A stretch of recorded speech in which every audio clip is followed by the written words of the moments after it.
watching Dante's Boxing Nation. Dante's Boxing Nation, what's going on, guys? Well, it looks like Carlos Molina is back in business and fresh out of jail.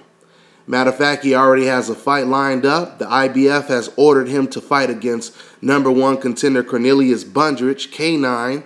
That's good news for Carlos Molina and K9, but that's bad news for Charlo. Jermell Charlo, that is. Now, for those of you guys who don't know or don't remember, Jermell Charlo, he was actually scheduled to fight against Carlos Molina for the title. It was already set, contracts were signed and everything like that. So it doesn't make sense to me, even though K9 is the #1 contender, it doesn't make sense to me that Charlo, he fulfilled his part of the bargain, which is signing the contract, and he's supposed to fight Carlos Molina all of a sudden because Carlos Molina goes to jail. Now, Jermell Charlo, he's going to lose that shot at a title and be put back on the waiting list. Now, Al Heyman, which is Jermell Charlo's advisor, he already tried to contact the IBF to basically have them bypass the K9 fight so that Jermell can continue his unfinished business, right? But to no avail.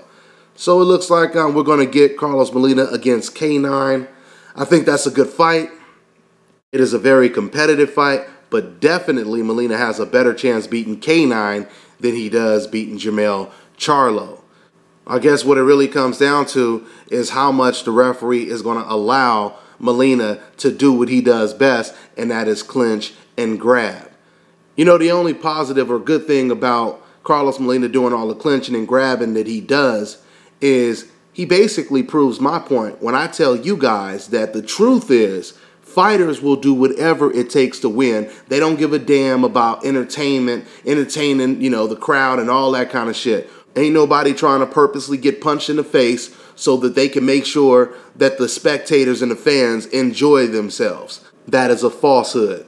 Once again, people only say that when they do not like certain fighters, when they say this guy is boring and that guy is boring. Because when Carlos Molina fought against James Kirkland, there was no one really talking about how boring he was. Of course, some people pointed out the fact that he clinched 1,000,000 times, but overall, he didn't get the backlash that Guillermo Rigo got when he beat Donaire in an impressive fashion. And it wasn't any clinching. And it was toe-to-toe exchanges. And it was Rigo that landed and threw the more punches. But when Molina was in a clinch fest against James Kirkland, guess who Jim Lampley was praising throughout the fight?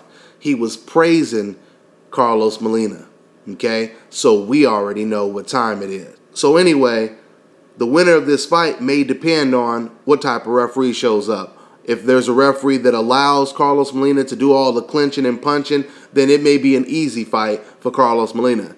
If the referee doesn't, or all of a sudden for whatever reason, Carlos Molina changes up his style, which is always possible, then the fight is more competitive. I still lean a little towards Carlos Molina of winning the fight, though, because K9 is getting a little long in the tooth.